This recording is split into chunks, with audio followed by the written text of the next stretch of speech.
ಆಮೇಲೆ ಪತ್ರ ಬರೆದಿರೋ ವಿಚಾರವನ್ನು ಪ್ರಸ್ತಾಪ ಮಾಡ್ತಾರೆ, ನನಗೆ ತಳಕು ಹಾಕಿದ್ರು ನಾನೇ ಬರೆಸ್ತೇನೆ ಅನ್ನೋಂಥದ್ದನ್ನು ಕೂಡ ಹೇಳ್ತಾರೆ.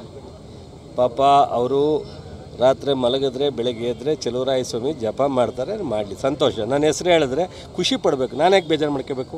ನನ್ನ ಬಗ್ಗೆ ಟೀಕೆ ಮಾಡಿದ್ರೆ ನಾನು ಭಾಳ ಸಂತೋಷವಾಗಿ ಸ್ವೀಕಾರ ಮಾಡ್ತೀನಿ, ಏನು ಬೇಜಾರಿಲ್ಲ. ಈ ಮಧ್ಯೆ ಸರ್ ಸುರೇಶ್ ಗೌಡರು ತಮ್ಮ ವಿರುದ್ಧ ಒಂದು ಪದ ಬಳಕೆ ಮಾಡಿ, ಅವನ ಬಗ್ಗೆ ಮಾತೇ ಆಡಬೇಡಿ ಬಿಡ್ರಿ. ಒಂದು ನಿಮಿಷ ಕೇಳ್ರಿ, ಎಲ್ರಿಗೂ ಉತ್ತರ ಕೊಡೋ ಅವಶ್ಯಕತೆ ಇಲ್ಲ. ಇಲ್ಲಿವರೆಗೆ ಕೇಳಿದ್ರಿ, ಹೆಲ್ತಿಯಾಗಿ ಹೇಳಿದ್ದೀನಿ. ಎಲ್ರಿಗೂ ಉತ್ತರ ಕೊಡೋ ಅವಶ್ಯಕತೆ ಏನಿಲ್ಲ, ಉತ್ತರ ಕೊಡೋರಿಗೆ ಕೊಡೋಣ ಬಿಡಿ. ಕಳೆದ ಚುನಾವಣೆಯಲ್ಲಿ ನಿಖಿಲ್ಗೆ ಸಪೋರ್ಟ್ ಮಾಡಿದ್ರಾ ಇಲ್ವಾ ಸರ್? ಯಾರು?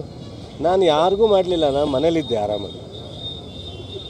ನಾನು ಚುನಾವಣೆ ವೇದಿಕೆನೇ ಎತ್ತಿರಲಿವಲ್ಲ, ಯಾರಿಗೂ ಚುನಾವಣೆ ಅವಾಗ ಸೈಲೆಂಟ್ ಆಗಿದ್ದೋ, ಚುನಾವಣೆ ನಾವು ತಟಸ್ಥ ಆಗಿದ್ದೋ. ಈ ಜಿಲ್ಲೆ ಜನ ತೀರ್ಮಾನ ತಗೋತಾರೆ ಯಾವ ಸೂಕ್ತ ಅಂತ ಹೇಳಿದ್ದೆ, ಆ ಜಿಲ್ಲೆ ಜನ ಸೂಕ್ತವಾದ ತೀರ್ಮಾನ ತಗೊಂಡಿದ್ರು. ನಾನು ಚುನಾವಣೆ ಇವ್ರಿಗೆ ಮಾಡಿದ್ದೆ ಅವ್ರಿಗೆ ಮಾಡಿದ್ದೆ ಅಂತ ಯಾವತ್ತೂ ಹೇಳಿಲ್ಲ, ನಾನು ತಟಸ್ಥವಾಗಿದ್ದೆ ಅಂತ ಹೇಳಿದ್ದೀನಿ. ಸುನೀಲ್ ಪಾಲಿ ಹೌಸ್ನಲ್ಲಿ ತರಕಾರಿ ಕೃಷಿ ಮಾಡಿ ಎಕರೆಗೆ 40 ಲಕ್ಷ ಗಳಿಸ್ತಿದ್ದಾರೆ. ನೀವು ಕೂಡ ಅವರಿಂದ ಕಲಿಬೇಕಾ? ಅವ್ರ ಜೊತೆ ವಿಡಿಯೋ ಕಾಲ್ನಲ್ಲಿ ಮಾತಾಡಬೇಕಾ? ಈಗಲೇ ಫ್ರೀಡಮ್ ಆ್ಯಪ್ ಡೌನ್ಲೋಡ್ ಮಾಡಿ. ಒಳ್ಳೆ ತಮಾಷೆ ಅಲ್ಲ. ಇವತ್ತು ಅದೇ ರೀ, ಇವತ್ತೂ ಈ ಪುಟ್ಟಣ್ಣನ ಎಲೆಕ್ಷನ್ ಏನಾಯ್ತು ರೀ, ಅವರೇ ದಿಕ್ಸೂಚಿ ಅಂತ ಹೇಳಿದರು.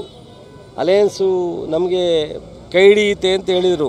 ಅರ್ಬನ್ನು ರೂರಲಲ್ಲಿ ನಾವು ಸ್ಟ್ರಾಂಗ್ ಇದ್ದೀವಿ, ಅರ್ಬನ್ನಲ್ಲಿ BJP ಸ್ಟ್ರಾಂಗ್ ಇದೆ, ರೂರಲಲ್ಲಿ JDS ಸ್ಟ್ರಾಂಗ್ ಇದೆ, ನಾವು ಟೀಚರ್ ಕಾನ್ಸ್ಟಿಟ್ಯೂನ್ಸಿಲಿ ಗೆಲ್ತೀವಿ, ಇದೇ ದಿಕ್ಸೂಚಿ ಪಾರ್ಲಿಮೆಂಟ್ಗೆ ಅಂತ ಹೇಳಿದರು.